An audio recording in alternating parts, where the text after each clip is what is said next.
In many cultures, self-care and self-love is not well regarded.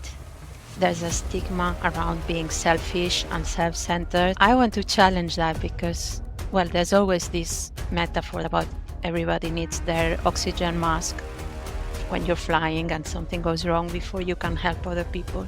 And I think that can be translated into our everyday life.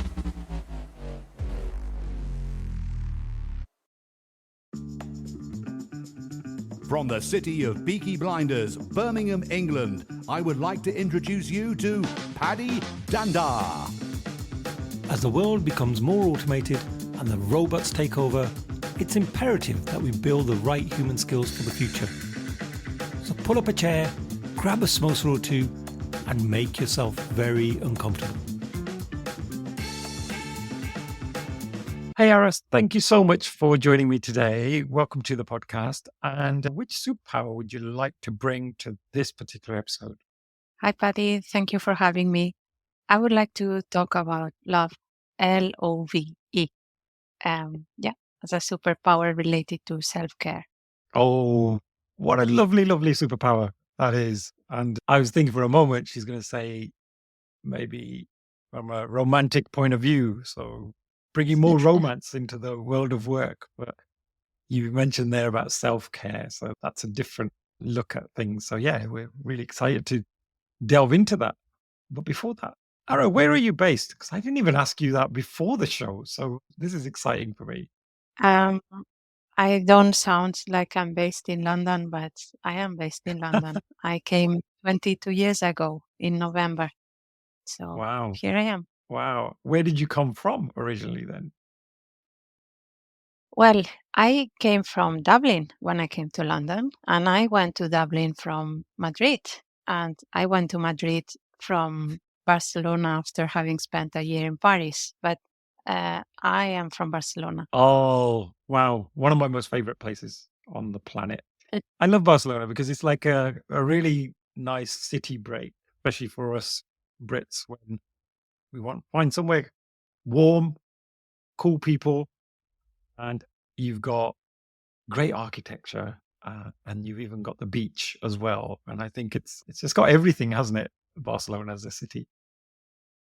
Growing up, it felt like that, I have to say. Now visiting, because I've lived abroad, uh, it looks like it has been invaded by the aliens. But that's another topic for another day, probably.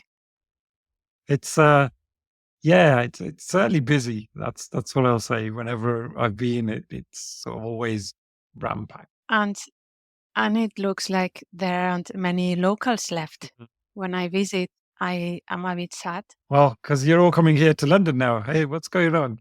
Exactly. So I cannot say, I have to say it with a small mouth. I can't say it because I'm doing the same. Oh, well, we'll just swap territories for a while, and then we'll all go back, and then we can share stories. And Ara, why did you get interested in this particular topic? Because I don't meet many people that tell me their superpower is love and self-care. So it'd be really good to understand, like, what led you to this journey? Um, I I have a condition. It's called alopecia areata. This is baldness that happens when I'm under stress. I lose hair, patches of hair. Some people become completely bald. Touch wood, it has not yet happened. When things happen to me or happen around me, I lose patches of hair, and sometimes I have no problems for many many years, and sometimes I have like 6 or 7 bald patches at the same time. Still, I wear my hair quite short, and and if it's visible, so patches like this, you see, like I have no hair. Um, I try to be honest. I found a few years ago a product for alopecia, and I use face painting from my children, and I apply the product with a sponge that's a bit so a black color, and I apply so I try to make it less obvious by painting my scalp a little bit.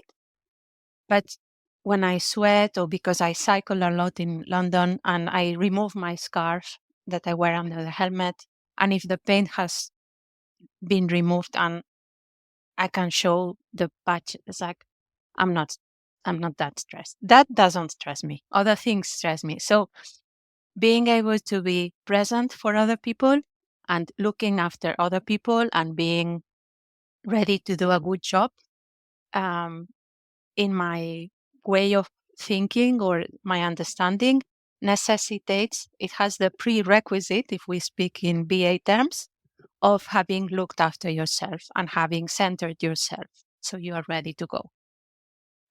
Do you know, that reminds me actually, it's been a few years now. I got a slight sort of bit of alopecia myself, but it was on my beard. And Mm, I couldn't understand what it was. And it was like, I was like little patches where the beard didn't grow. And I was so confused. And I was thinking, well, what's going on? And I started Googling and researching, and it talked about kind of when you're stressed out. And I was going through a very stressful time. You just don't know how to react or how others are going to react. I mean, with me and the beard, it's not that big a deal, really, because I could just shave it. But it is something I can absolutely imagine for many people must be just horrendous when you first experience it. And then I guess over time you yeah. deal with it.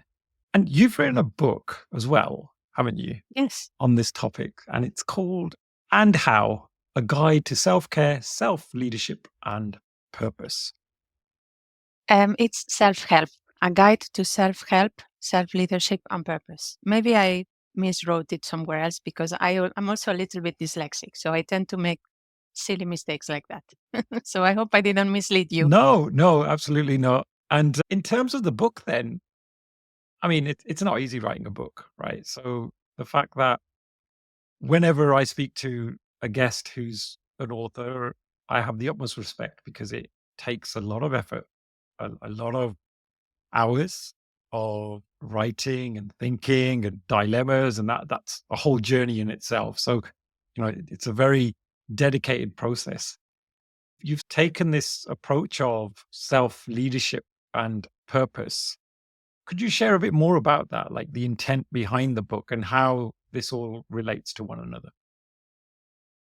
Um, I think I want to be very transparent, which is usually my style, and even if it's defeating, self-defeating, I would rather be transparent and not like sleep well, like afterwards I feel I've not misguided anyone.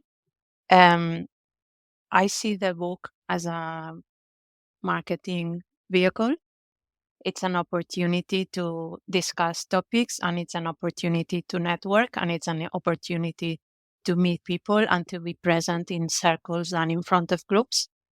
So I very much wrote the book with that intention, to see what the book could do for me and what I could achieve through the book, because I had been working for Reuters for about 20 years at that time, and I had trained to become a coach part time. So I was a business analyst, but at the time when I trained to become a coach, but at work I had the opportunity to, well, the company would pay for my first accreditation, and then they used me as a coach for some HR initiatives, or I I was part of pools of coaches for some management development initiatives and other events.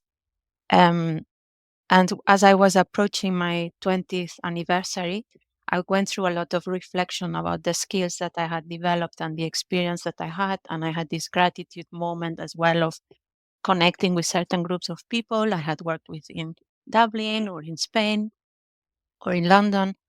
And and then I I lost my job during confinement, so I had a little bit more time to write, and it became like the perfect time to take this reflection and think that if I can continue, because I'm a bit restless and I like having all these activities going on in parallel, where I can still be a business analyst or a product owner, but I also help other colleagues to help themselves and look after themselves and grow skills or improve their well-being by facilitating workshops or whatever I do. And then I thought, if I mean, because I can only work with so many people, if I can reach other people through the written words, wouldn't it be great that I have a book out there and I can reach people. So it's a reflection of all those years of experience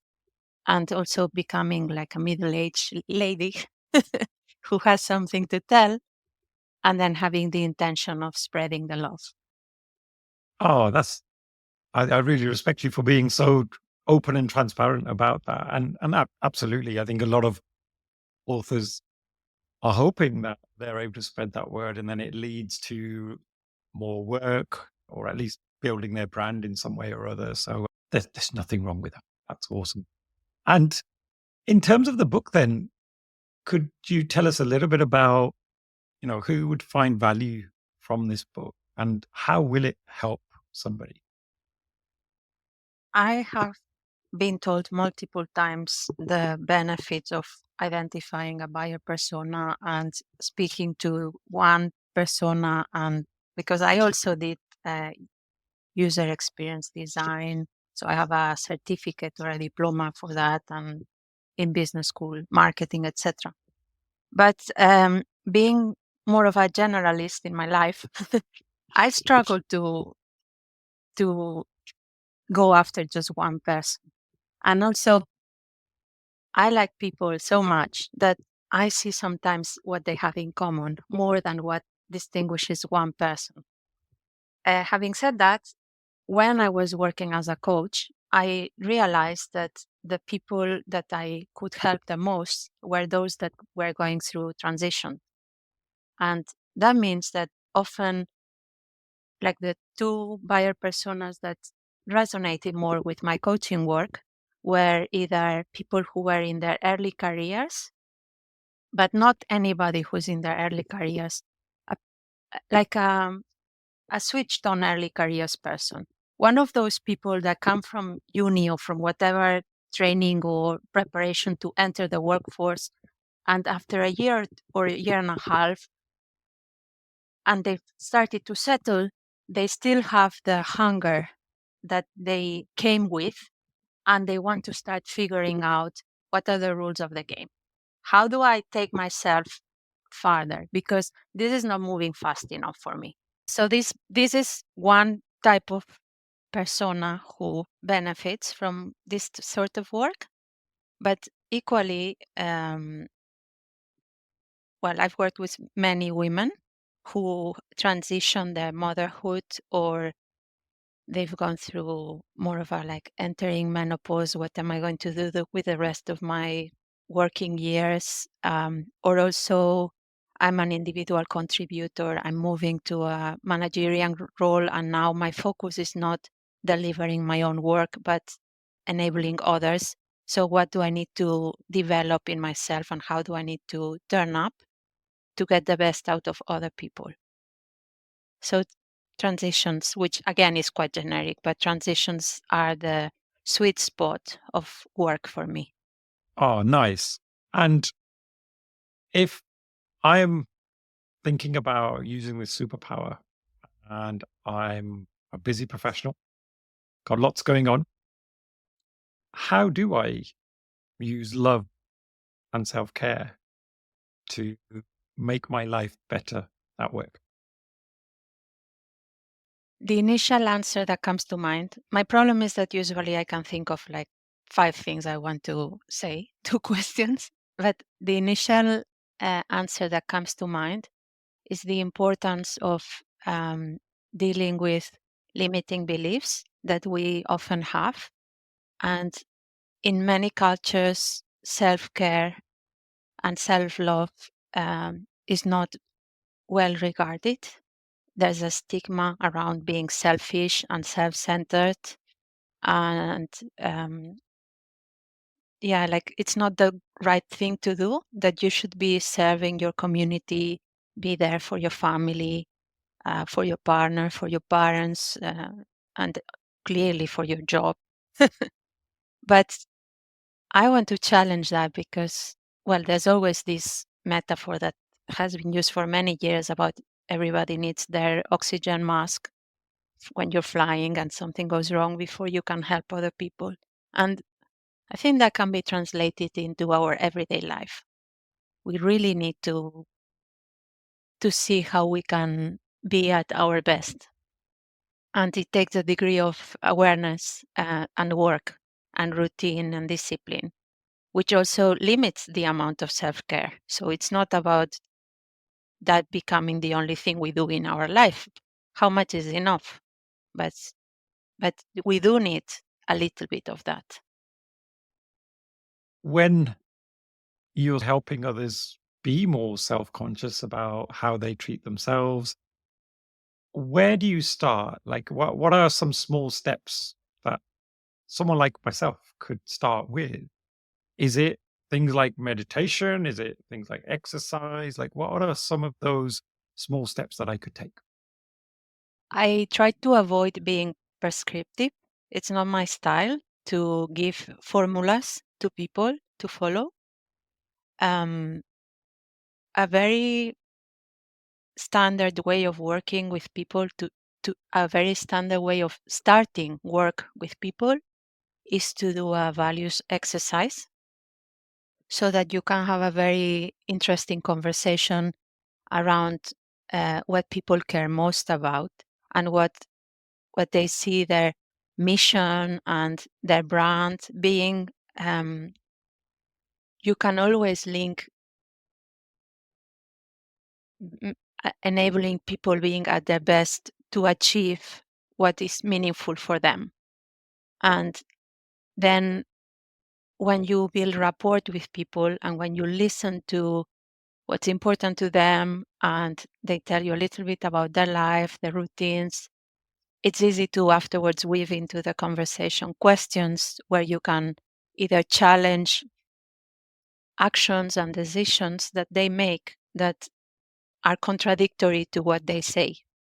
And finding these sort of contradictions are a way into conversations that can make a difference. But um, what's important for me is that there's a self leadership um, process taking place where the person makes decisions. Self leadership. Now, that's an interesting concept because many of us don't think we're leaders. You'll hear people say, the leader's over there, I'm just a team member. So, what is self leadership? I think even when you don't have people reporting to you officially, uh, I don't think there's a reason not to think of ourselves as leaders in any context. But in any case, metaphorically, we are the leaders of our own life.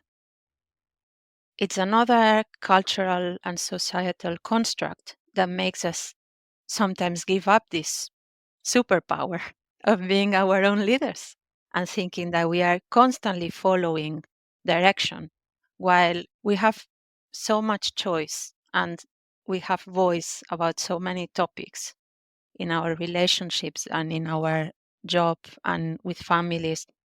It's just that, of course, sometimes it takes negotiation and we have to be brave, or sometimes even we have to start by being more aware of what's important to us and understanding why we are uncomfortable in certain situations. So for me, self leadership is about working on this awareness and being brave to make choices. That's self leadership for me. Oh, well put. And look, often we become resilient because we go through lots of adversity in our lives.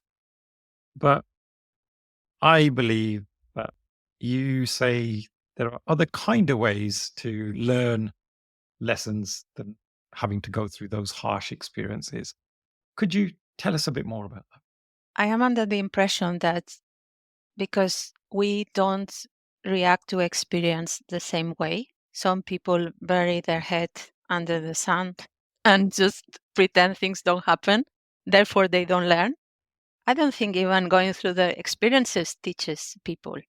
I think it's more about having the mindset where you are willing to learn. I now don't remember the philosopher who said something about the learning being what the pupil does, not what the teacher does. I think it was Aristotle, and I'll have to look it up to tell you exactly what it was. But what I'm trying to say is, I think learning happens when the person decides to learn, not when the circumstances teach you a lesson. We have been told many times that life keeps throwing lessons at you until you learn them. So I like listening to people, and I like reading, and I like reflecting. And I find these are three good ways of learning as much as you can. I notice regularly patterns that tell me, wow, I could have learned this before. So I put my hand up. I also need many lessons. But I notice when I speak with people that some people who are highly reflective, they don't need many examples. They pick things up very fast. And other people who are more prone to action, they don't want to be told things, they want to live them. And that's how they learn. They learn by doing. So I I don't think there's a good answer, but I think it's about knowing yourself. And if you prefer learning in one particular way, then making the choice to put yourself in the situation to be able to learn. I hate it when somebody, and I live with, like my partner sometimes tells me, oh, you are not doing X, Y, Z, because he wants me to do it his way. And well, typically I don't argue much, but in my head, I'm thinking, yeah, whatever. Like I'll do my, I enjoy learning this other way. And until I have to, I will continue. I have to change. I will continue doing it in my preferred way. Oh, good for you. Yeah. Be a rebel. Be a rebel. Let's disrupt things a little bit. And Ara, in terms of your sort of experiences, has there been a moment where when you have actually spent time and done that self-care that it's given you a beautiful outcome? Like, can you think of a time where in your personal journey that it's really helped you? Um, the two things that help me the most in general are smell and touch. I'm very tactile. So when we were locked at home, I have two children. They are now 15 and 17, very close to birthday, so very close to the next year. But anyway, so they were teenagers, two boys, um, and we were locked up at home together with my partner. And I noticed that sometimes I was a bit stressed and frustrated. So I decided that I needed more hugs. So I told them, um, from time to time, I'm going to ask for an energetic hug.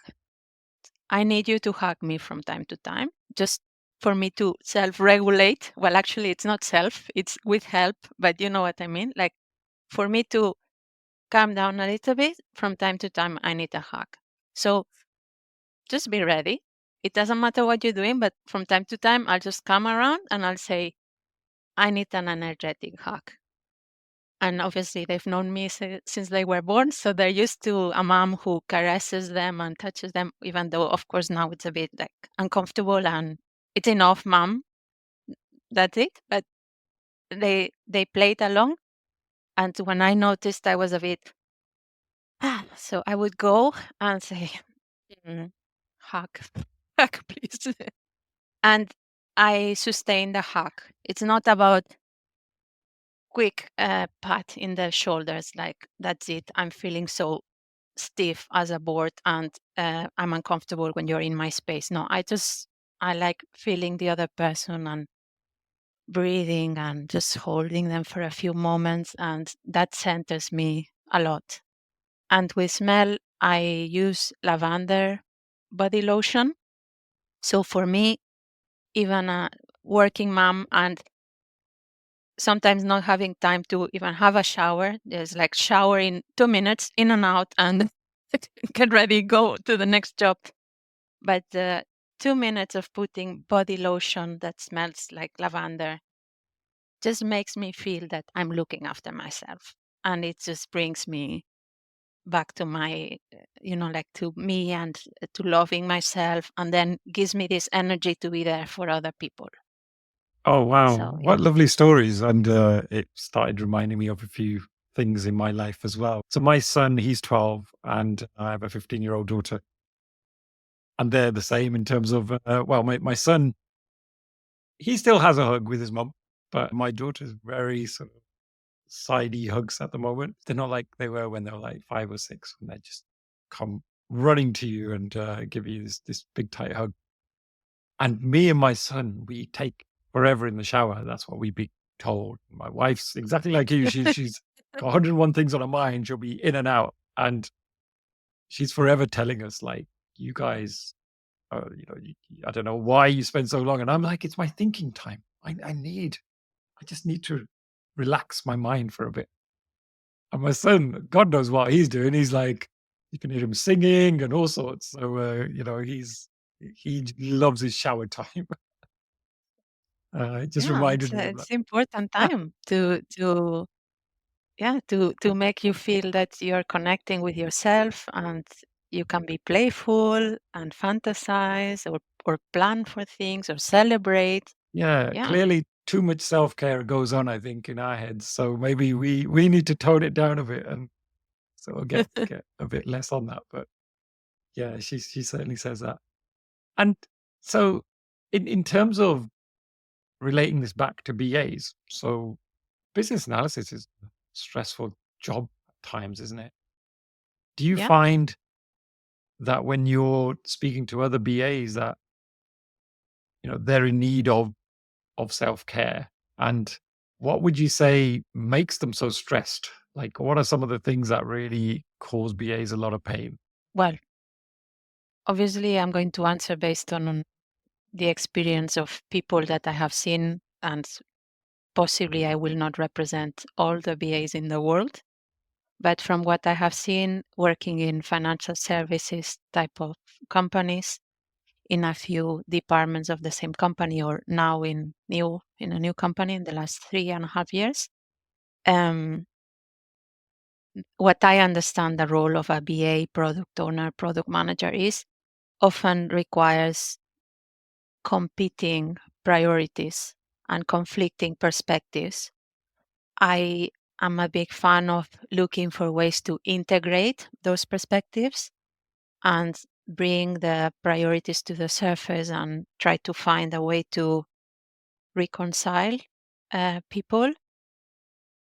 But there's always personalities, and there's always different power in people. So you cannot use common sense or analytical arguments sometimes. So that, I think, brings a lot of stress, and managing people sometimes, often is more difficult than getting jobs done that require maybe crunching through lots of numbers, putting together scenarios, and understanding pros and cons, and researching the market. There's lots of things that you can do that is hard work, but dealing with a person that maybe doesn't tell you what they really care about, doesn't make themselves available, um, undermines you, all these things, or also that always throws surprises because they tell you things late. Managing all these situations are often more stressful than the job could be.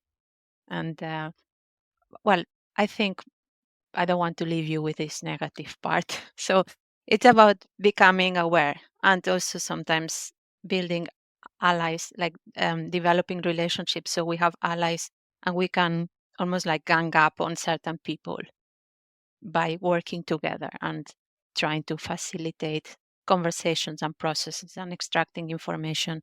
But for me, what is also very important is that as soon as I detect that I'm going through this sort of situation that is stressing me, it's going to sound wrong if I say it like this, but what comes to mind now to tell you is that I need a safe word. I need a way out. And that's what I try to do. I try to make sure that I've developed enough of a reputation so that I can then afterwards explain that I need help. And at that point, it's like, I just need a break, or I need somebody else to take over, or I need us to be working in a different way because it's not working for me. I cannot do this alone. Yeah, no, I've seen, for example, in some of my previous roles when I was managing BA teams, and I'm a big culprit of this as well. I think as BAs, we're often perfectionists and we'll keep working on something and we keep thinking it's not finished, it's not finished. You know, these requirements, they could be improved. The design could require more and more explanation. And all of a sudden, it's like you're putting on all this extra pressure on yourself when actually, I think if you talk to the people that are going to use your requirements and your designs, they'll probably tell you like it's good enough. You know, we can work from that and the rest we'll figure it out. We'll have a conversation. And I often did find we'd have these crazy deadlines, but we were just trying to squeeze in so much into that. And often the other thing is, I think many of the prerequisites are not often in place in a project. For example, like stakeholder engagement. And what we find is at the start, we should have built up and agreed those rules of engagement with our stakeholders and that commitment from them. But often project managers come along and they've got this deadline to meet and we're just thrown straight into it. The stakeholder has no time for you. They're busy people. And so you're trying to work against all these constraints and it puts even more pressure on you. And I think that's always really tough then to deal with, isn't it? And when things do get to an extreme, we have to find a way of either walking away, like I say, or getting that support. Otherwise, we'll just put so much pressure on ourselves. I'll actually give you a very quick example of one example that I had many, many years ago. And this is where I learned my lesson. I was volunteered by my manager at the time that I was going to head up the analysis for this like 20 million euro program to get the analysis done. And I wasn't comfortable with that because the timelines were impossible. I had a team of BAs, but I really didn't want to put them through this. And I remember I was told I had no choice. And I remember the next day I woke up and I physically threw up. I was physically sick and I was so stressed and I was so worried about the deadline and everything else. And that was a real lesson for me. I think that was one of the first times where I'd really felt stress in a proper big way. And there was just so much riding on it. And I thought, I'm never going to put myself through that ever again. If anyone volunteers me for that type of deadline, I'd rather walk away than put myself through that or commit my team to something like that. So I think good leadership helps as well, having good leaders around you. There's a maturity that we develop, I think, as we go through all these experiences, and you make decisions afterwards and you say, well, I don't want to go through this, so I'm going to speak up. And I think that's what we can do for each other as well. So if I notice that somebody, when I have the impression it's not fair on somebody else, then I speak up. I tell their manager, I think outside of, like, not in public, but I try to tell them, I don't think what you're asking is fair. This is why. And when I see a person as well, I tell them, mm, think about this. Like, I don't want to tell you not to do the job. I'm just telling you I'm under the impression that it might not be reasonable. But typically I try to go with the how can I help question, not try to just put my finger in the wound, but try to see if is there anything that we can do different here so that, and then you follow the sentence somehow. But I try to be there for other people. Oh, brilliant. And Ara, we're fast approaching time. So how can people get in touch with you if they want to sort of continue the conversation. And where can they get your book? And if you could just repeat the name of the title of the book for us once more. Yes. I'm in LinkedIn. So look me up, please, and connect with me, Araceli Gueras. And the book is on Amazon. I translated it into Spanish. So if anybody feels like trying their Spanish skills, they can also buy it in Spanish. Similar name and everything, but just the full title is "On How: A Guide to Self-Help, Self-Leadership, and Purpose." If you know me in real life, I bought some books from the publisher, and I earn more royalties if I sell you the book in real life than if you buy it via Amazon. So please buy it from me. Oh, there you go. Totally upfront and honest. I love that. So, Ara, thank you so much for joining me today. It's been great to speak to you, and thank you for sharing your personal stories with us today. Thank you for giving me the opportunity, and I enjoyed talking to you very much. So that we talk together. Thank you. It's the end of another episode. Thank you so much for listening. Please do connect with me via LinkedIn and drop me a message and let me know your favorite takeaways from the episode. Also, don't forget to subscribe to the Superpower School newsletter so that you can be notified of all future episodes. Simply visit the website www.superpowers.school. Thank you once again.